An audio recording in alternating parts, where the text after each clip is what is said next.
శాంతాకారం భుజగజైనం పద్మనాభం దురేజం గగనసదృజం మేఘవర్ణం శుభాంగం లక్ష్మీకాంతం భోగ విద్యానగమ్యం వందే విష్ణుం భవభయహరం సర్వలోకైకనాథాం శ్రీ మహావిష్ణుస్వరూపాయ శ్రీవేంకటేశ్వర స్వామి దేవతాభ్యో నమో నమః. కృతేతు నారసింహ త్రేతాయాం రఘునందనః ద్వాపరే వాసుదేవస్య కళౌ వెంకటనాయకః.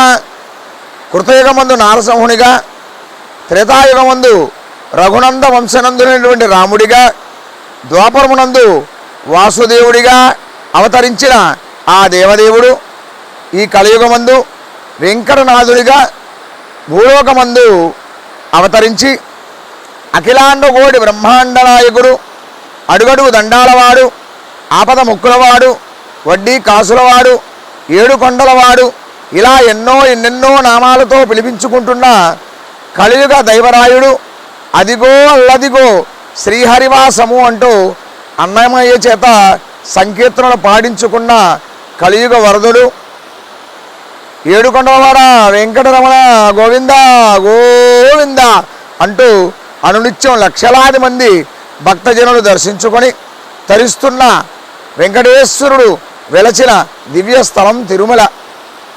అటువంటి స్వామి యొక్క నిత్య అనుగ్రహము భక్త సందోహానికి అందరికీ కూడా కలగవలననే సదుద్దేశం చేత ప్రకాశం జిల్లా చిమకుర్తి మండలం బొవ్వవారిపాలెం గ్రామంలో 18/10/2025 శనివారం రాత్రి 12:15 శ్రీ శంకుచక్ర సమేత శ్రీ వెంకటేశ్వర తిరునామ శిలా ప్రతిమ రూప ప్రతిష్టాపన జరిపించుకోవడం జరిగింది.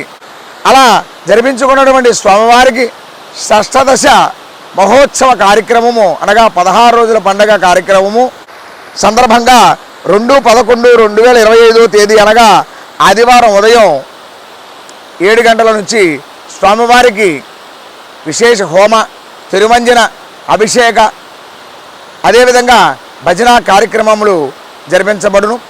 కాబట్టి భక్త సందోహం అందరూ కూడా భక్తకోటి వేంచేసి స్వామివారి యొక్క సంపూర్ణమైనటువంటి అనుగ్రహానికి పాత్రలు కావాల్సిందిగా కోరుతూ, కోరిన వరమునొసగి చల్లగా చూచు ఏడుకొండలవాడు వెంకటరమణుడు ఆ యొక్క స్వామి శ్రీ వెంకటేశ్వరుని యొక్క అనుగ్రహానికి ఎల్లరూ కూడా పాత్రలు కావలసిందిగా మనవి.